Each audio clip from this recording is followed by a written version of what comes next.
I'm Stephen Nemeth. I'm the executive producer of Climate Refugees. Hey there, I'm Justin Hogan. I'm the producer of Climate Refugees. And we're at the Dallas International Film Festival. Thank you guys for coming in on a Sunday morning to talk to us. Thanks for having us. And it's great to have you here at the festival. Is this your first day here? I got here yesterday, and we had a great screening last night, and we have a good screening at 5:15 today, and then I leave Monday. And I came in on Thursday evening, actually, specifically for the festivities, which are always so wonderful here. And I'm leaving in about 20 minutes. Well, good to have you while you're here. Now, you had your world premiere at Sundance, is that correct?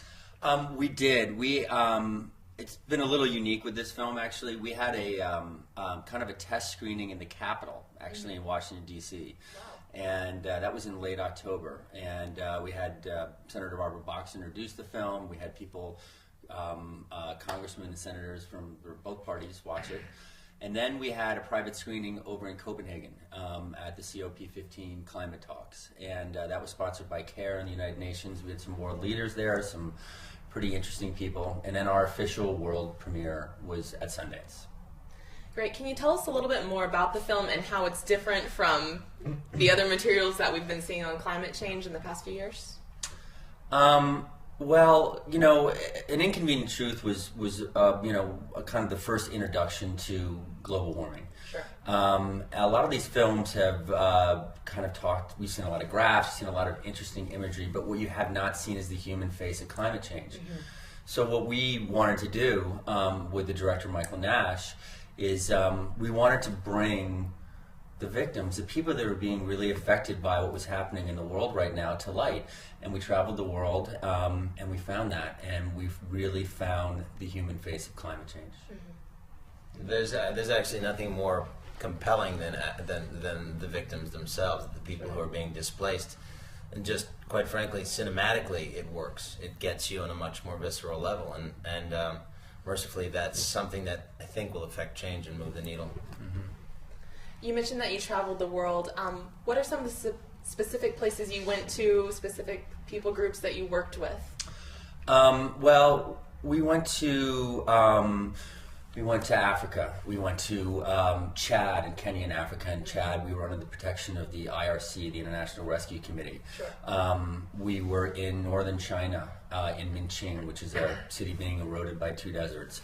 We were in the southern part of China, which had just been devastated by floods. We were in Bangladesh, which is a country so completely screwed right now. It's not even funny. It's literally under sea level, and cyclones, intense cyclones are rolling in there, and people are dying. I mean, it's incredibly sad. We were in Tuvalu, an island in the Pacific that's sinking right now, and we were up in Alaska in the Bering Sea, dealing with indigenous Eskimo villages, Newtok, Kivalina, Shishmaref. But we were also in New Orleans, and we were in Galveston, Texas when Ike hit, and we were in Europe, and we've been all over the place. And the thing that we've learned is it's happening everywhere. It's happening in our country, it's happening in Europe, it's happening in South America, it's happening in Asia. And America is the only country that is not sitting here dealing with this on a serious issue. Everybody else is dealing with it. I mean, we were in Copenhagen, people are riding their bikes, and the hotels are carbon offsets. I mean, it's amazing. And you come back here, and you know, we're in a battle between two political sides that can't agree on anything. Mm-hmm. It's sad. Yeah, we are totally asleep at the wheel. The thing I like about the movie, actually, of late, is when people say, well, what's the film? And you say, well, it's Climate Refugees. Well, what's it about? And you say, Climate Refugees. What are climate refugees? And it's interesting that nobody knows what this means. This is a term that's just being introduced, and yet it's probably one of the greatest crises in the world. Crises? It's a gargantuan crisis. And nobody knows the term. And what I think this movie is doing, and has been doing, is that it's literally opening people's eyes to the fact that millions, if not hundreds of millions of people in the next 10 or 15 or 20 years will be without a homeland. And we have to do something about it. Absolutely. Now, I know some politicians have responded to this film by saying the climate refugee concept is a threat to national security here in the U.S. Can you explain what that means? You know, never in the entire world when we started this journey did we think that climate and wars were going to be two words that we heard together. But when we interviewed Senator John Kerry early on, you know, he started talking about climate change and the national security and global security implications of it. And we were like, wow. And it wasn't even something, because it was, as Stephen had just said, it's a new phenomena that's going on, or not even new, it's just been going on under the radar for so long. So we really started to investigate that, and we met with generals, and we met with admirals, and we were in the Pentagon, and we saw what these people were doing, and what they're doing is they're already planning. There's contingency plans in place. I mean, after war with China, the number one threat to America is the humanitarian consequences of climate change. So, and we're not sitting here saying it's global warming, and we're not sitting here saying that we're a natural climate cycle. We're saying it's happening. It's in our faces. We have to start dealing with it. So, yeah, we never thought that climate wars or national security threats because of climate change would come into our kind of radar, but it has, and it's a huge chunk of our film now. And you mentioned the environmentalist aspect of it. You know, you say this isn't necessarily about global warming. You're part of the environmentalist spotlight here at the Dallas International Film Festival. So do you see this more as a film about human rights or a film about, you know, the consequences of our environmental struggle? They're not mutually exclusive. I think by definition, even in any environmental movement is a humanitarian movement.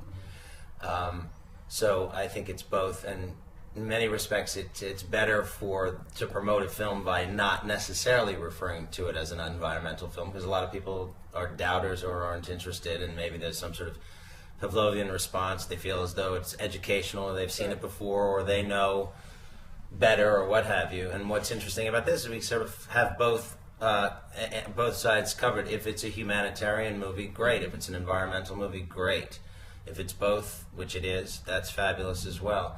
But I think we have the sort of compelling side of the story, which is the people, and you can't ignore them. You know, it's not graphs. Right. It's the most tragic and beautiful faces you've ever seen. You know. Yeah, absolutely. I mean, the movie is Climate Refugees, the human face of climate change, and it's not just the victims of the human face of climate change, it's the politicians, it's the scientists, it's the NGOs, it's the people that are working so hard to try and combat this. It's us as filmmakers, it's now you, it's everybody, it's affecting everybody. And the sooner that we kind of realize this, the sooner that we start to take more steps to combat it, the better we're going to be for our generation, but more importantly, for our future generations. And it's that big.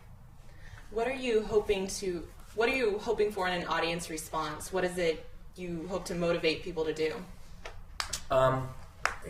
Thanks. One of the things that's interesting is that the problem is so huge that you find that people sort of are a bit, I think, overwhelmed, and they don't know what they can do. And the first question is, well, it's so big, can we stop it? And it's so big, is there anything we can do? And the reality is, yeah, everybody can play a part in the solution. Everybody can change their behavior. And literally, it's turning off a light. It's taking, a bicycle rather than an SUV. It's turning off the faucet. It's eliminating plastics. All the things that really are just in our faces that nobody's really understanding the implications of. It's a very, very interesting way in which to move everybody. I mean, this movie is a call to action, but not something that's untenable. It's literally, a baby step at a time for everybody, which is kind of exciting in many respects. Sure. I mean, yeah, and even to go a little further on that, it's about the companies that you support and that you buy from. Absolutely. It's about the cars that you drive.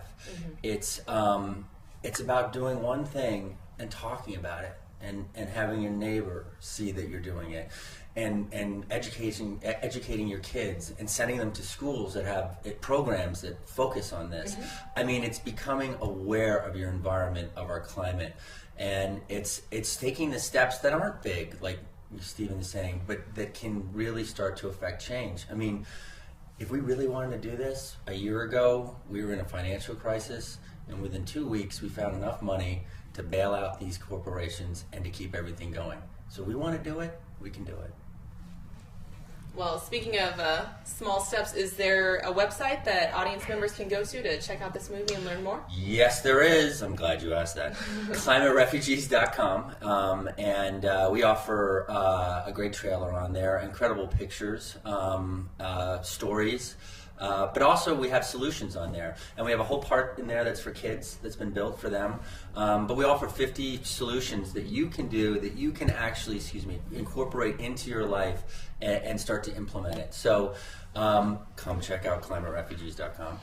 And please support the film. Like I said, it's playing today at 5:15 in the Angelica 7. And, start to educate yourself in life about really, really what's going on.